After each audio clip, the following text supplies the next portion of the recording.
Adoráveis ouvintes, sejam bem-vindos à segunda temporada do Conversas na Coxia, o programa de entrevistas do podcast Avelola. No episódio de hoje, a avelolina Regina Bastos convidou a artista e professora Silvia Contursi para bater um papo sobre suas experiências no teatro. Antes de começar esse episódio, não esqueça, o podcast Avelola é uma ação independente e precisa de você. Então, compartilhe esse episódio com todos os seus amigos, amigas, familiares, com todas as pessoas que possam se interessar pelo nosso conteúdo. O podcast Avelola te informa, te diverte e se comunica com você. Estamos começando agora o episódio 4 da segunda temporada do Conversas na Coxia. O meu nome é Ana Rosa Teza. Sou diretora e dramaturga dessa trupe de artistas inquietos da cidade de Curitiba e estarei com vocês por aqui. E eu sou o Luiz Fernando Nicolosi e estarei com vocês por aqui também. Silvia Contursi é atriz profissional desde 1989 e trabalhou em peças icônicas como Noite na Taverna e O Vampiro e a Polaquinha, sob a direção do grande, incrível Adhemar Guerra. Silvia também é cantora e já participou de diversos grupos musicais, como o Grupo Fato e o musical Trissom. E ela também é professora de teatro do curso técnico em artes dramáticas do Colégio Estadual do Paraná desde 2009. Eu também sei que a Silvia é muito amiga da Regina Bastos e eu tô doida para ouvir o bate-papo dessas mulheres que transformaram e continuam transformando o nosso teatro. Claro, sempre para melhor. Vamos lá?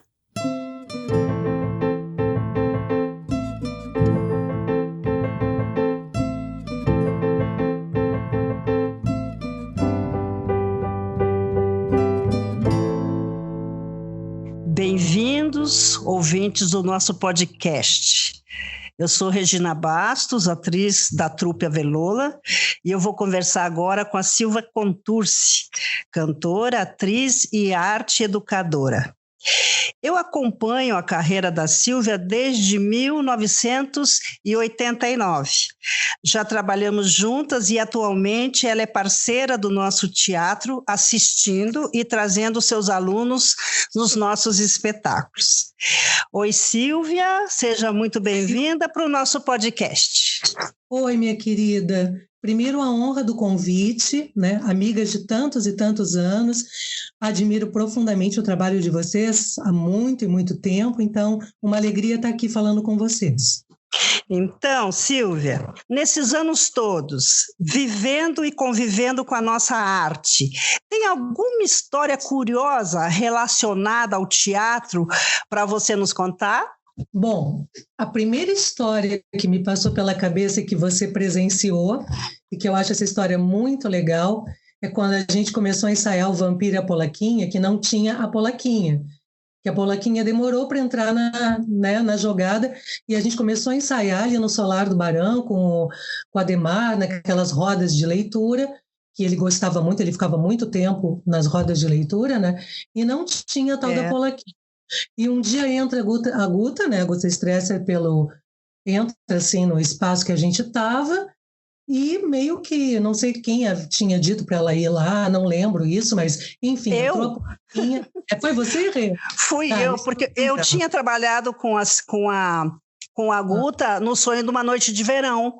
Aí, como não aparecia a Polaquinha, eu falei, eu tenho uma Polaquinha, Adhemar. Daí foi o dia que você viu a Guta entrando. Pode continuar a história. Nossa, isso eu não sabia, não lembrava. Bom, entrou a Polaquinha com aquelas pernas gordinhas, ela tinha uns 19 anos, eu acho, talvez. 19 anos, exatamente. Aí entra aquela linda com aquelas pernas roliças assim, o Adhemar olhou para ela e falou assim, dá uma volta. Queria que ela desse um giro. Aí ela girou assim, ele disse, senta aí. Ela nunca mais levantou da cadeira. Eu acho linda essa história. Foi o teste. É linda. Adhemar Guerra nasceu na cidade de Sorocaba, em São Paulo, em 1933. Ele foi um diretor muito relevante e trabalhou em espetáculos de grande impacto e sucesso, incluindo superproduções e montagens com grande elenco, especialmente musicais. Uma das principais características de Adhemar Guerra é que ele gostava de ficar muito fiel aos autores que ele escolhia para encenar, mas mesmo assim, se mantendo fiel, não importa a época que tinha sido escrita a obra, ele achava um jeito incrível de fazer com que essa obra no teatro dialogasse absolutamente com a sua época, o seu tempo histórico. Em sua primeira passagem por Curitiba, Adhemar levou à cena a saga dos imigrantes italianos ligados ao anarquismo com a montagem do espetáculo Colônia Sicília, interpretado por Renata Pallottini em celebração ao primeiro centenário do Teatro Guaíra. Após um período distante do teatro, o espetáculo Noite na Taverna, de Oswaldo Mendes e do próprio Guerra, marcou seu retorno em 1989 aos palcos. Ele voltou dirigindo grande elenco de atores paranaenses no Teatro Guaíra. A experiência foi tão boa em Curitiba que o diretor resolveu ficar por aqui por mais tempo.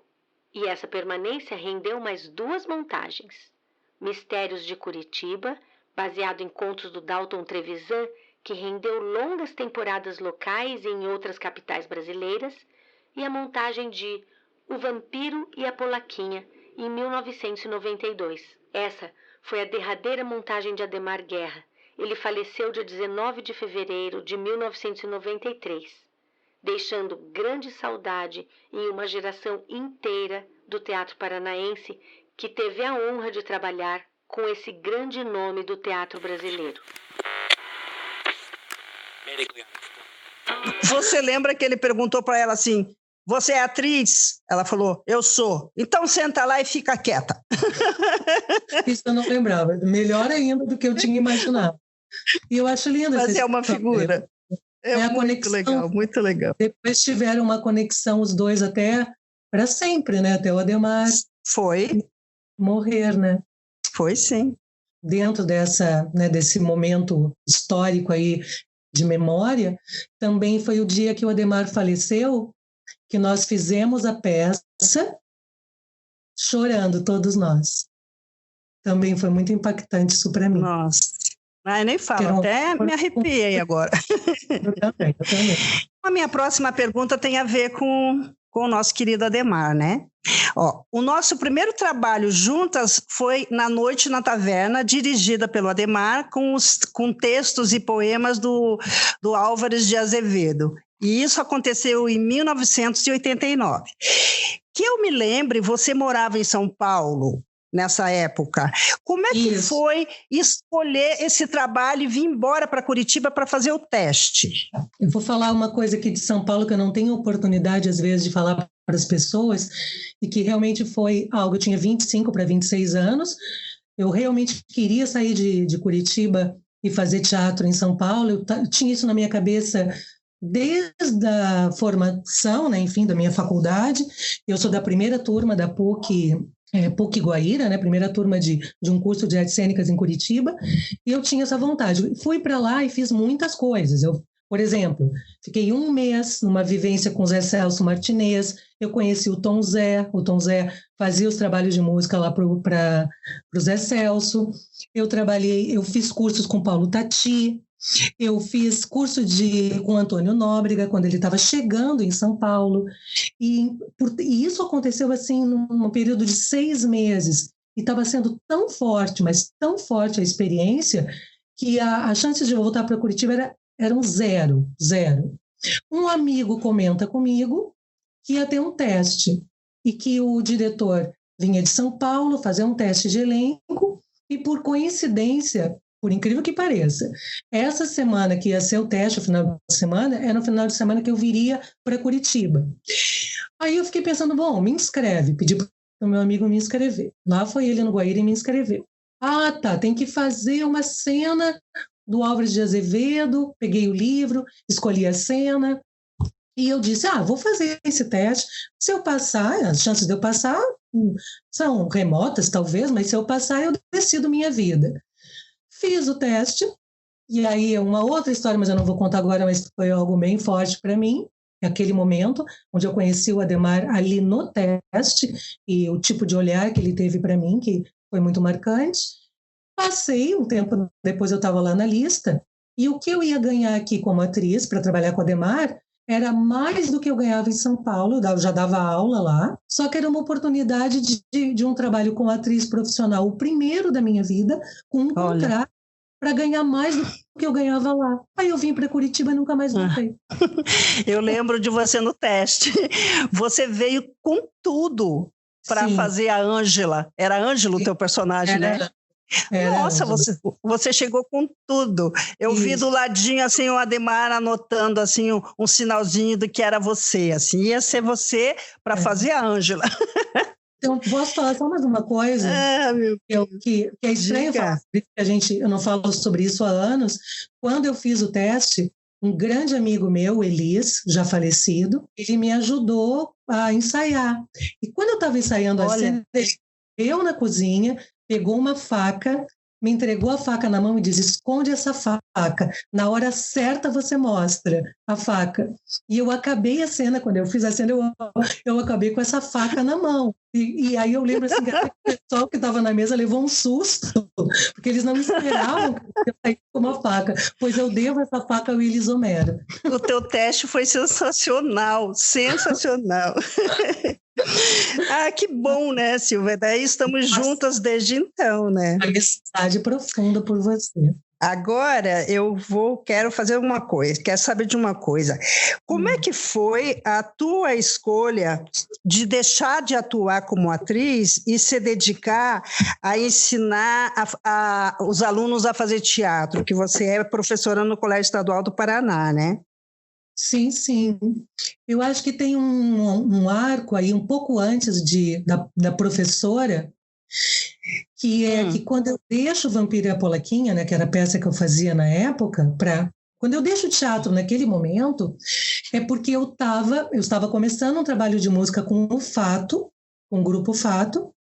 Eu faria 4 anos, então vamos dizer assim, eu, a Grace, o Ulisses, o Zé, enfim, o pessoal, né, o Miguel Porfírio, o Sandrão Fernandes, nós éramos um grupo de músicos de Curitiba que a gente queria tocar as músicas do pessoal de Curitiba e tal, e eles me convidaram para cantar. Só que não se ganhava nada para fazer isso, a gente só fazia por amor.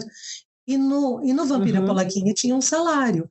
Só que eu estava amando tanto o que eu estava fazendo que quando começou a bater as datas, por exemplo, eles tinham um show e ia ter a peça, eu estava preferindo ir para o show do que para a peça, por exemplo.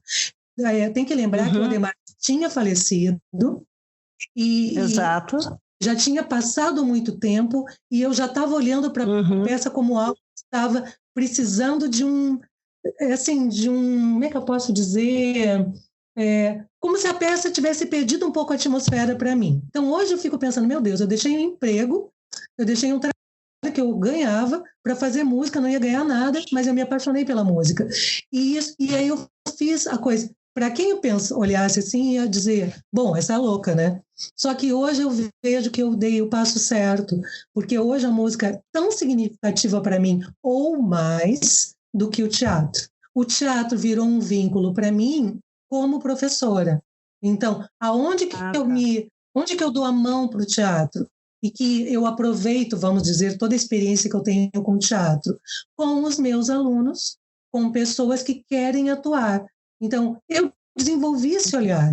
Eu desenvolvi esse olhar vendo o Adhemar dirigir em 3 peças que nós fizemos juntas, não é pouco, é um pós-doutorado em teatro, fazer 3 peças com o Adhemar.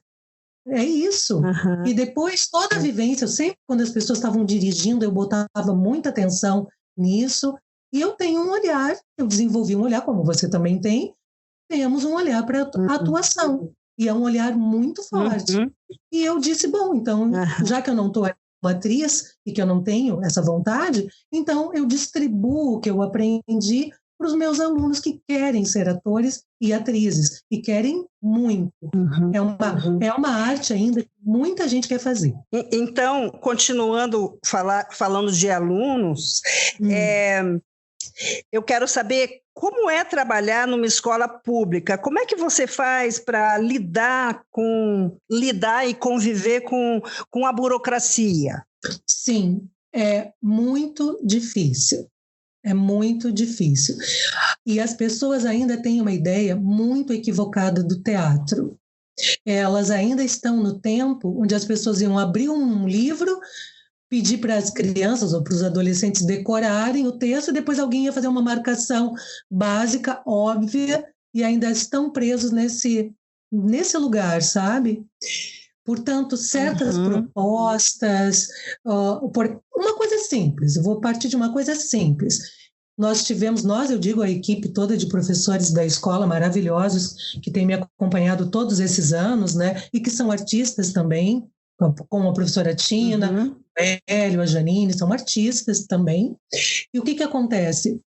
Simplesmente você demora muito tempo só para conseguir uma sala vazia. E fazer com que as pessoas entendam que naquela sala não pode ter uma cadeira, por exemplo, ou carteira. Então, você escuta esse tipo de coisa. Não dá para conciliar, então, de manhã tem uma aula normal aqui, de noite vocês usam o espaço. Não, é sala vazia. Ah, mas ela tem que ser vazia mesmo? É por aí.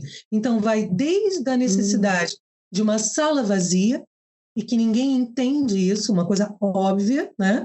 De que o teatro que precisa de espaço livre, para que porque justamente é uma arte espacial, você vai usar o espaço, seja ele qual for, e ele pode ser diferente, no nosso caso era uma sala de aula, simplesmente. E desde isso, coisa bem, bem simples, assim, simples entre aspas, até a questão de você, dentro da escola pública, valorizar de fato a arte no sentido amplo da palavra. Agora, veja bem, isso eu estou falando, eu entrei no Colégio Estadual do Paraná, que já seria, assim, o ápice, né? O lugar, assim, que então teria maior estrutura, e tem, de fato, tem uma estrutura incrível, uma grande escola, está sendo, como todo mundo sabe, reformada depois de muitos anos, e nós teremos um grande espaço, mas se dentro desse espaço eu e meu grupo de professores, minha equipe, todos nós, tivemos esse tipo de dificuldade, imagina nas escolas por aí. E é isso, mas a gente vai vencendo as etapas, apresentando as peças, e os alunos se encantam com o trabalho. O curso de teatro do Paraná, do Colégio Estadual do Paraná, é muito procurado. É um curso profissionalizante, a nível de segundo grau, o integrado, como eles chamam, que o aluno faz junto o segundo grau como subsequente, que é para qualquer pessoa que tenha feito segundo grau. Então, eu tenho pessoas mais velhas, pessoas bem jovens, qualquer pessoa que queira fazer teatro se inscreve e começa a fazer. Então, as pessoas amam teatro, essa que é a verdade. É uma arte milenar, difícil, é um artesanato, como a gente sabe, e a Fernanda Montenegro sempre diz isso, né, que eu acho lindíssimo, que é um artesanato. E agora uma curiosidade aqui. Depois de alguns meses com os alunos, você consegue saber quem é artista e quem não é? Olha, essa é uma pergunta que dava assim, é muito, muito incrível isso, né? Essa é uma pergunta que dava um outro momento, num outro programa inteiro, com outras pessoas também, para a gente tentar responder essa pergunta, que ela é muito complexa. Eu vou te dizer como eu penso isso, mas eu sei que eu posso deslocar um pouco isso e posso dizer o oposto do que eu estou dizendo, tá? Por isso que eu acho que ela é complexa, porque eu posso dizer uma coisa e posso exatamente dizer o oposto e eu mesma me convenço, tá? Então, eu vou te dizer o seguinte, sei que muita gente não vai concordar comigo, mas eu penso assim, quando uma pessoa escolhe fazer medicina, se prepara, faz o curso e entra no curso, ninguém pergunta para ela se ela tem capacidade para ser médico, basta ter passado no curso. Aí ela vai aprender ao longo de 5, 6 anos a ser médico, ser uma médica, um médico. Para mim, a arte não é diferente disso. Eu acho que a oportunidade, essa ideia de que uns nasceram para médico, outros não nasceram para médico, entende? Eu acho que a pessoa tem que ir e se formar, e aprender, e ter o conteúdo, e fazer o exercício, e cantar, e dançar, e interpretar. E lá, dali a 5, 6 anos, depois de um tempo se experimentando, ela pode até, ela ou alguém também dizer para ela, olha, aqui não é muito teu espaço. Mas depois de muito tempo. O mercado acaba selecionando, né? o mercado, ou mesmo a pessoa começa a ter certas experiências que ela mesma vai se dizer, oxa, agora eu não quero mais estar aqui. Mas que eu não aceito que um curso escolha antes. Antes, a pessoa já tem que vir predisposta. Eu sei que assim na FAP, por exemplo, tem a prévia. Eu entendo a lógica. Não tem lugar para todo mundo, então vamos peneirar. Mas eu não aceito, eu não entendo essa peneira de uma forma legal, sabe? Tudo bem, não tem lugar para todo mundo, mas você não vai num teste de 2 minutos me dizer se aquela pessoa é atriz ou não. Se é artista ou não. É isso. Entendi sua opinião. Então, agora eu quero saber como você leva os teus alunos, incentiva eles a assistirem tudo que acontece que aqui em Curitiba, no teatro. Qual que é a preferência deles? Quando eles assistem algum trabalho, dá para você perceber a preferência deles por um jeito de fazer teatro ou por outro, comédia, tragédia, contemporâneo, absurdo, essas coisas assim? Você consegue?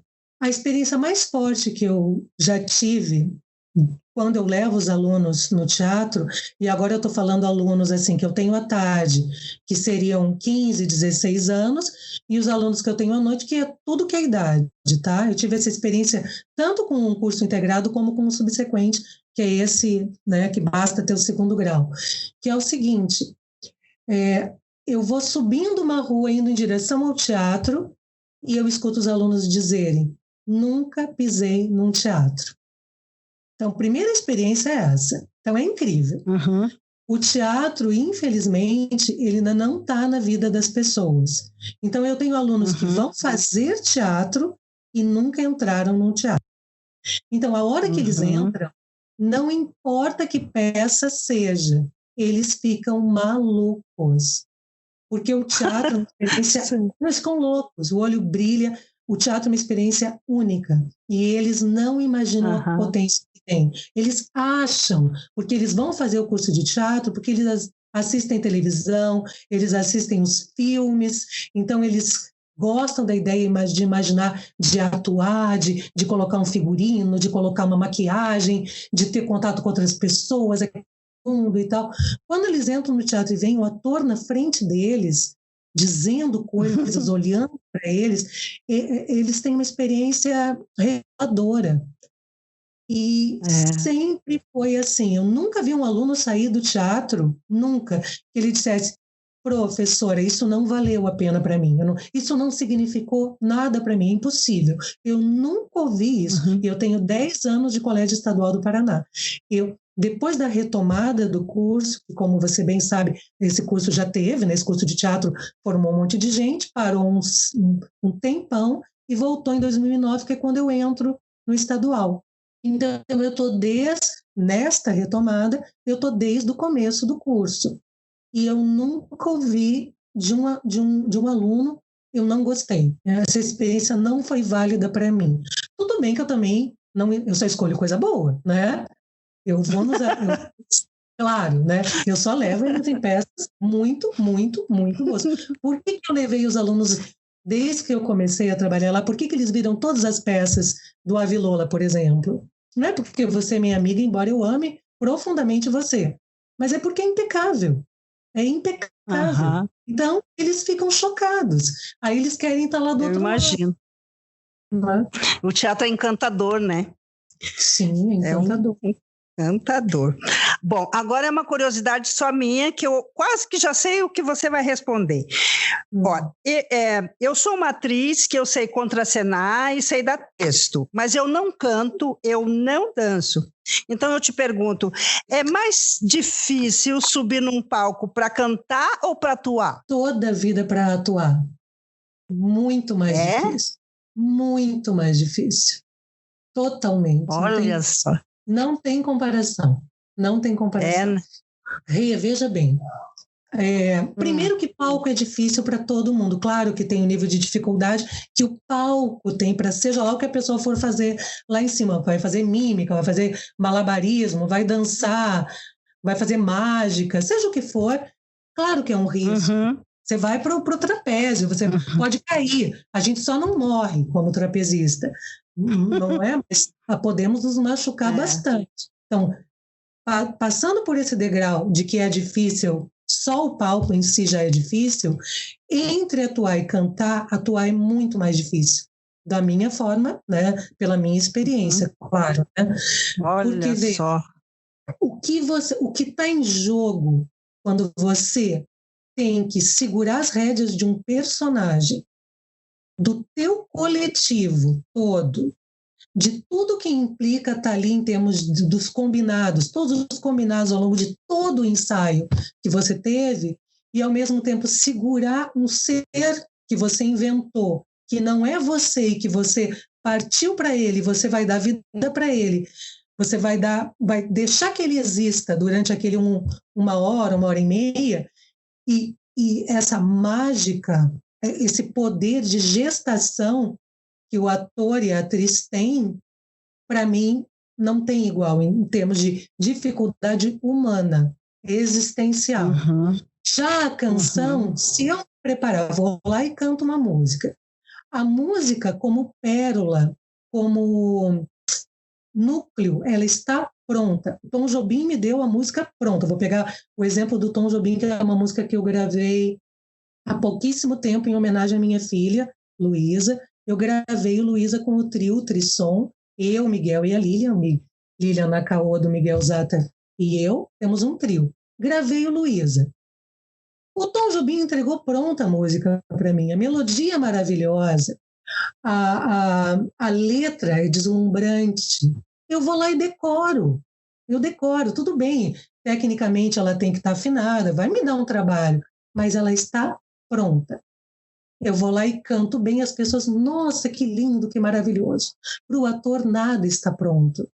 Porque mesmo o texto que a gente diga, não, mas é um Shakespeare, mas é zero. Você está saindo do zero, porque ali não está a musicalidade, não está o modo como você vai dizer, por onde que você vai, que porta que você vai abrir para entrar naquele texto, como que você está ótima, mas a tua companheira, o teu companheiro de cena não está. E não é porque ele não quer estar, é porque as pessoas estão num desnível de aprendizado sobre o ofício. E como que você vai juntar uma trupe e todo mundo tem a mesma, está no mesmo patamar, entre aspas, tá? É impossível, é quase impossível. E isso, não, e os músicos, o que as cantoras fazem? Pegam um músico bom, que já está na estrada, os caras pegam um show, às vezes, em um dia, até se irritam quando você quer fazer 3 ensaios, porque eles acham que não precisa, porque eles já sabem tocar, eles não têm paciência que você não. Você quer passar música várias vezes, porque você não está tão segura como eles. Eles botam a partitura na frente e dizem, ai, querida, eu só preciso de um ensaio, tá? Diz isso para um ator. Diz isso para uma ator, uma atriz. Eles vão rir na sua cara. Ai, Silvia, muito bom isso que você falou aí, certíssimo.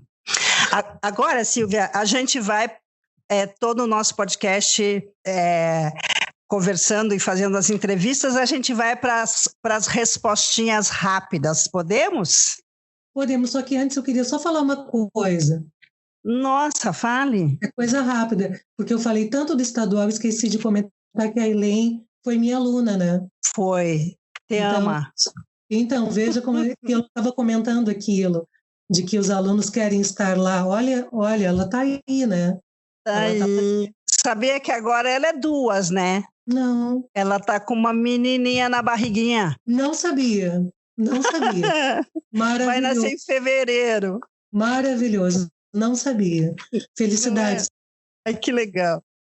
Ela é da nossa trupe, uma querida mesmo. Sim. Ela te imita perfeitamente, só para você saber aqui. Adoro saber isso, adoro. Qualquer dia você vai ver ela te imitando. É uma perfeição. Me manda uma foto dela grávida, eu estou curiosa.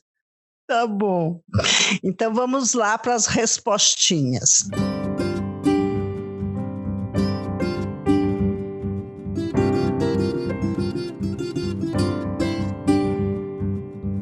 Shakespeare ou Brecht? Os dois. Os dois? Os dois, não tem como escolher. Uhum. Teatro de rua ou teatro italiano? Eu vou ficar no italiano porque eu enxergo mal, eu quero estar bem sentada e pertinho. Que ótimo. Eu acho que eu também ia escolher o italiano, só para ficar sentada, bem legal lá. Então, você já foi atriz. Me diz um item que uma atriz não pode viver sem. Disciplina. Olha, excelente. Se você tivesse um orçamento maravilhoso dos sonhos para montar um espetáculo, qual espetáculo você montaria? Dirigiria você no monólogo. Mas não precisa, daí tem um orçamento fantástico. Precisa, porque se eu tiver... Olha, se eu tiver um fantástico, eu uso o fantástico. Ô, meu pai, agora você já me deixou um compromisso aqui, né? Meu Deus. E você? E você, qual personagem, assim, dos clássicos que você mais admira, que você até gostaria de representá-lo? Fácil de responder, facílimo, porque eu seria assim... Eu não faria porque eu não estou à altura. Eu não estou à altura, tá? Mas o grande personagem na minha forma de ver do teatro brasileiro é a Joana do Gota d'Água. E Nossa, eu acho você faria mesmo. Não faria. Não. Eu só sei uma música. Eu inclusive ensaiei bastante. Eu canto no tom da Bibi quando eu ensaio e ensaio para o meu deleite essa música.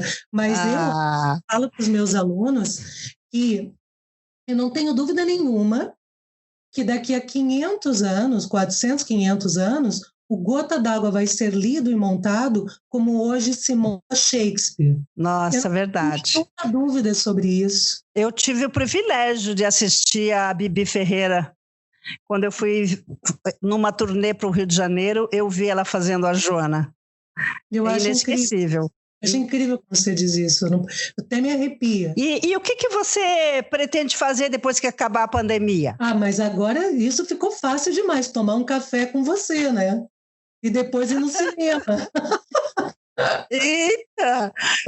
Combinado, tá? E me diz um livro, Silvia. Meu Deus, mas aí é fácil também, Rê, porque a gente se conhece tanto que eu acho que você até já sabe.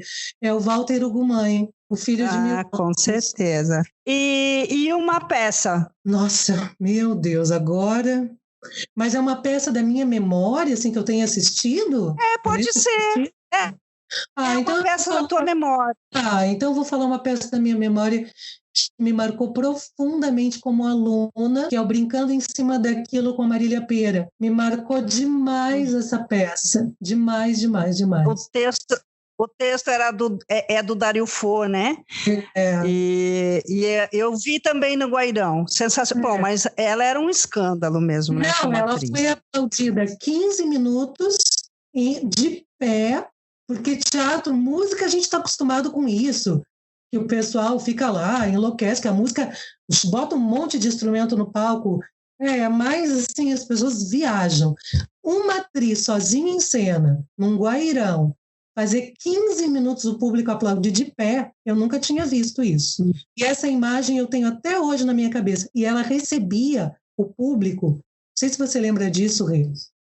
Ela recebia o público sentada num banquinho, enfim, sentada, praticável, eu acho, comentando e conversando com as pessoas enquanto as pessoas entravam no Guairão. E um filme também. Nossa, meu Deus. Um filme que ficou assim, que nem ficou A Gota d'Água, que nem ficou Marília Pêra, um filme que fica em você, assim. São muitos, né? Eu sei. Eu acho que estou chamando muito a Marília Pêra, mas eu acho que é o Pichote. Eu acho que é um filme que... Pichote. Eu acho o seguinte, antes de tudo que começou a se falar e veio muito forte no cinema, da questão dos meninos do Brasil e da pobreza e da favela e as questões da violência, que tudo que hoje é chá com pão, assim, que está todo mundo falando, quem deu esse primeiro passo foi um estrangeiro, Babenco, com este filme, que teve coragem de falar sobre coisas que ninguém falava. Ninguém falava. Nossa, sim. Por isso que eu acho que sensacional. é o filme. E ele é duro até hoje. E ele é duro até hoje. Ele é. A gente não aguenta. Não aguenta. É verdade. É verdade, tem razão. Eu tenho ele e eu assisti há 1 ano e pouco atrás, ele é chocante mesmo. Ele é. E agora mais fácil, né? Agora a última perguntinha é: qual a música que te acompanha? É muita música, muita, mas a minha paixão é o Tom Jobim. É uma paixão profunda. Agora, se eu tivesse que colocar ali do lado do Tom Jobim, não para baixo, né? Mas que está aí vivo, fazendo as coisas, amo Ginga, apaixonadamente a obra do Ginga, e o Zé Miguel Wisnik também, maravilhoso, tá? E aí eu tenho que falar, porque é uma coisa importante na minha existência, o Grupo Fato. E todas as músicas que nós temos ali, de vários compositores paranaenses, inclusive tanto a Grace como a Ulisses, grandes compositores, né? Que estão firmes aí fazendo sua música e lindamente, coisas que eu gravei. Eu tive a honra de que as músicas que eu gravei com o Fato são músicas que eu cantei pela primeira vez, assim, que foram cantadas pela primeira vez por alguém. Isso que é maravilhoso de um trabalho autoral, né? Então, é verdade. Tem grandes músicos aqui em Curitiba e no Paraná, tá? Mas eu estou falando esses nomes porque são nomes que me ensinaram a sentir a música. E outros, e depois eu vou me arrepender de não ter falado. É porque muita gente, né? Começa a falar aqui, não tem fim. Mas eu acho que são referências, não é? É verdade, mas eu queria, na verdade, saber, assim, a trilha musical da tua vida, uma específica, tem? Uma música? Eu acho que a música, pela primeira vez cantei essa música e ela é uma pérola. Ela é uma pérola. Mas então dê assim uma frasezinha musical pra gente, para nós terminar. Tá, deixa eu só lembrar o começo. Só um segundo. Quem estancou o tempo logo que entrei aqui? Trago discernimento preso pela raiz. Lá fora o fim do mundo poderá prosseguir. Sei bem da dor de tudo está por um triz. Vamos brindar agora, faço que sou feliz. Essa música é Teu Corpo Contra a Luz, do Marcelo Sandman. Eu gravei no disco Zirigdansky, que é um disco só de músicas do Marcelo com parceiros. E me toca muito essa música. E é isso, é uma melodia maravilhosa. Na tradição dos grandes músicos, como Tom Jobim, por exemplo, que eu acabei de citar. Linda! Meu Deus!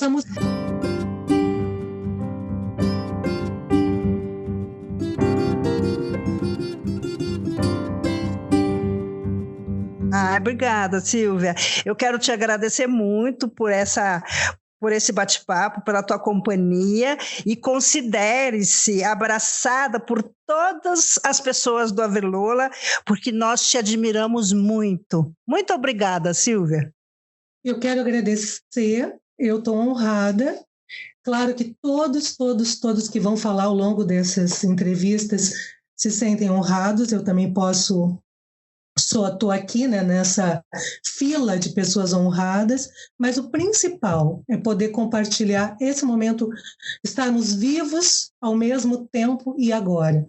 E a nossa amizade, Rê, a nossa amizade que me enche de orgulho, porque poder encontrar na vida e compartilhar as coisas que a gente já compartilhou, uma pessoa como você, é algo assim que se eu mereci, então tá tudo bem. Obrigada, Silvia. Fiquei envergonhada agora. Muito obrigada às pessoas que estão ouvindo o nosso podcast. Muito obrigada. Até a próxima.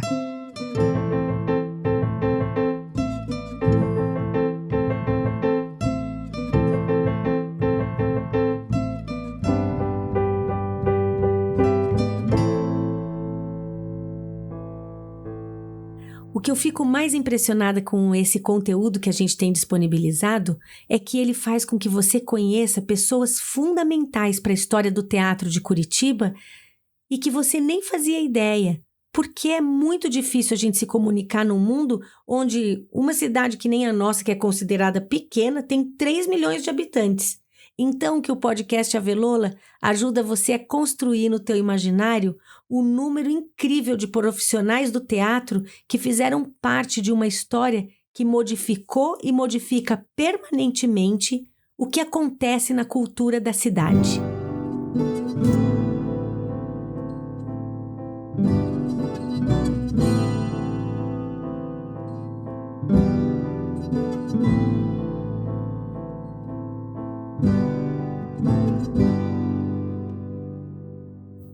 Nós agradecemos imensamente a participação de Silvia Contursi no seu podcast, no meu podcast, no nosso podcast, no podcast Avelola.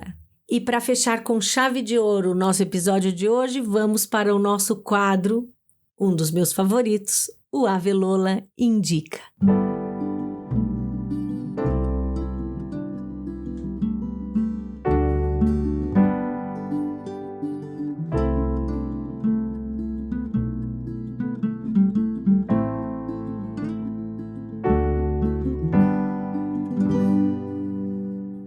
Se você é um apaixonado ou apaixonada por música, toca algum instrumento ou simplesmente quer aprender mais sobre o assunto, temos uma ótima notícia para você. As inscrições para a 38ª Oficina de Música de Curitiba, que acontecerá do dia 17 a 31 de janeiro, já estão abertas. As aulas desta edição serão online e as inscrições poderão ser feitas até dia 10 de janeiro através do site oficinademusica.curitiba.pr.gov.br.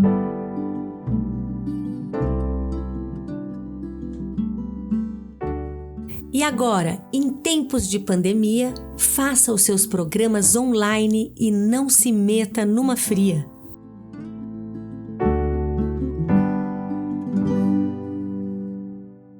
Nós, da Trupe Avelola, estamos profundamente honrados de poder compartilhar com a nossa audiência as histórias incríveis dos artistas dessa cidade.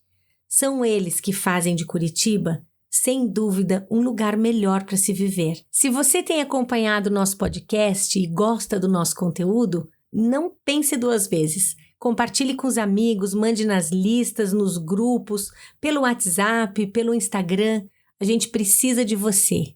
Faça dessa nossa ação uma ação nossa. E não se esqueça, você pode mandar perguntas para o podcast Avelola através do nosso Instagram e Twitter, @ave_lola, ou pelo número do WhatsApp. Luiz, eu sei que você sempre faz essa fala, lembrando que você pode mandar perguntas tal, e não tá emplacando muito, né? Porque é uma ousadia do podcast achar que as pessoas vão mandar por WhatsApp perguntas, etc, etc. Nunca acontece. Mas tudo bem, a gente vai fazer agora um apelo. Por favor, ouvinte, manda aí perguntas, curiosidades, desejos de conversa. A gente quer muito, a gente é de teatro e a gente quer muito se comunicar com você. A gente quer saber o que você tem pensado sobre tudo isso. Então, se você quiser deixar o Luiz contente e que a gente não tire essa parte do programa, manda aí uma mensagem no 41 9, pausa dramática, 9668 8927. Desculpa, Ana. Mas é que, poxa, eu queria tanto ouvir um áudio dos nossos ouvintes, né? Queria que eles mandassem alguma coisa pra gente. Inclusive, acho que vale qualquer coisa, né? Vale áudio quer mandar um áudio pra alguém, quer falar fazer um desabafo. Tomara. O nosso ouvinte é tão querido, tão fofo, e o nosso público da Avelola é sempre tão comunicativo que eu tenho certeza que depois de hoje alguém vai mandar uma mensagem.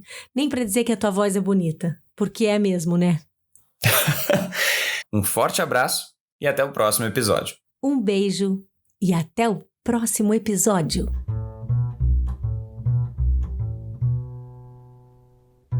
Este episódio foi apresentado por Ana Rosa Teza e Luiz Fernando Nicolosi. Entrevista por Regina Bastos. Entrevistada, Silvia Contursi. Edição Larissa de Lima. Trilha sonora Breno Monte Serrat e Arthur de Lima Jaime. Roteiro Trupe Avelola de Teatro.